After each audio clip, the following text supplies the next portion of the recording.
नमस्ते। देखिए, आज दुनिया में जो टेंशन चल रही है ना, उसका असर हम सबके घरों पे भी पड़ सकता है। तो आज हम बात करेंगे स्मार्ट मैनेजमेंट की।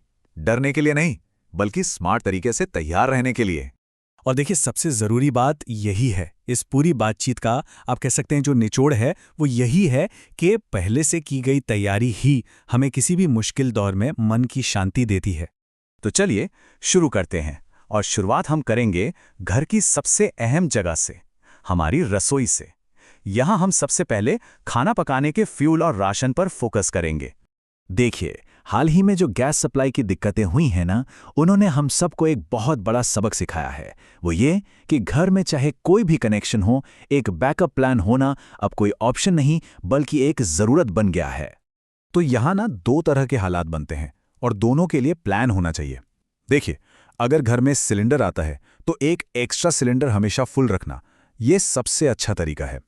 और हाँ, जिनके घरों में पाइपलाइन वाली गैस है, उन्हें यह समझना होगा कि सप्लाई पर कंट्रोल कंपनियों का है, वो कभी भी कम हो सकती है। तो एक छोटा सिलेंडर या फिर एक इंडक्शन चूल्हा, ये बैकअप के तौर पर रखना बहुत ही समझदारी की बात है। और अगर मान लीजिए नया कुछ खरीदने का बजट नहीं है, तो अपने दोस्तों से बात करके रखना भी एक अच्छा ऑप्शन हो सकता है। एक और बात, सिर्फ बैकअप रखना ही काफी नहीं है। आज से ही गैस को थोड़ा बचाकर इस्तेमाल करना भी उतना ही जरूरी है। आज की छोटी छोटी बचत ही कल बड़ी मुश्किल में काम आएगी।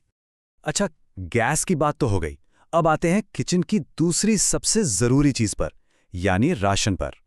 आमतौर पर हम लोग 15-20 दिन का सामान रखते हैं, लेकिन मौजूदा हालात को देखते हुए इसे कम से कम 2 महीने तक बढ़ाना एक बहुत ही स्मार्ट मूव होगा।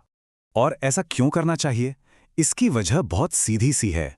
अगर घर में पूरा स्टॉक है तो पैनिक के समय बाजार की तरफ भागदौड़ करने से बच सकते हैं। उस भीड़ और तनाव से दूर परिवार घर पर सुरक्षित और शांत रह सकता है। तो इस चीज को ना एक खर्च की तरह मत देखिए, ये समझिए कि ये अपने परिवार की सुरक्षा में किया गया सबसे समझदारी वाला इन्वेस्टमेंट है। आज के समय में शायद सबसे सेफ इन्वेस्टमेंट यही है। ठीक है, तो किचन और घर की सुरक्षा की बात हो गई। अब आगे बढ़ते हैं उन चीज़ों पर जो हमें मुश्किल वक्त में चलायमान रखती हैं, यानी गाड़ी का फ्यूल और हाथ में कैश। फ्यूल के मामले में ना हमें दो बातें एक साथ करनी होंगी। एक तो ये कि गाड़ी में फ्यूल का लेवल हमेशा ठीक ठाक रखना है, और साथ ही साथ आज से ही जो गैर जरूरी ड्राइविंग है उसे कम कर देना है। अब आते हैं कैश पर। देखिए, हमें ना दूसरे देशों से सीखना चाहिए। वहां जब शटडाउन जैसे हालात बने तो बैंक और ऑफिस बहुत कम समय के लिए खुले। ऐसे में सिर्फ डिजिटल पेमेंट के भरोसे रहना बहुत रिस्की हो सकता है। और ये कहावत तो सुनी ही होगी कि इमरजेंसी में कैश ही किंग होता है। सोचिए, कोई मेडिकल इमरजेंसी आ जाए या अचानक कोई जरूरत पड़ जाए तो हाथ में रखा कैश ही सबसे बड़ी तसल्ली देता है, खास तौर पर तब जब डिजिटल सिस्टम शायद ठीक से काम ना कर रहे हों। और हाँ, इसी से जुड़ी एक और बहुत काम की बात है, अपने बिजली, इंटरनेट, गैस, इन सब के बिल टाइम पर चुका कर रखें, ताकि किसी भी मुश्किल घड़ी में ये जरूरी सेवाएं बंद ना हो जाएं। तो देखिए, अब तक हमने सामान और चीजों की बात की। अब बात करते हैं इंसानी पहलू की, मतलब हमारी सेहत और हमारे आस पड़ोस, हमारे समाज की। खासकर घर में अगर बच्चे या बड़े बुजुर्ग हैं तो उनकी जो रेगुलर दवाइयां हैं उनका कम से कम 2 महीने का स्टॉक जरूर रखना चाहिए, क्योंकि मुश्किल वक्त में ना मेडिकल सप्लाई पर बहुत ज्यादा प्रेशर आ जाता है। लेकिन सिर्फ दवाएं जमा करना ही काफी नहीं है। एक बहुत जरूरी बात यह भी है कि ये सारी तैयारी अकेले नहीं करनी है। अपने कुछ भरोसेमंद दोस्तों या पड़ोसियों के साथ मिलकर एक ग्रुप बनाइए, साथ में प्लानिंग कीजिए। एक दूसरे के साथ रिसोर्स कोऑर्डिनेट करना सबको और ज़्यादा मजबूत बनाता है। और ये बात हमें हमेशा याद रखनी चाहिए कि हमारा सबसे बड़ा सहारा हमारा समाज और हमारे रिश्ते ही हैं, क्योंकि मुसीबत के वक्त सामान से ज़्यादा इंसान ही इंसान के काम आता है।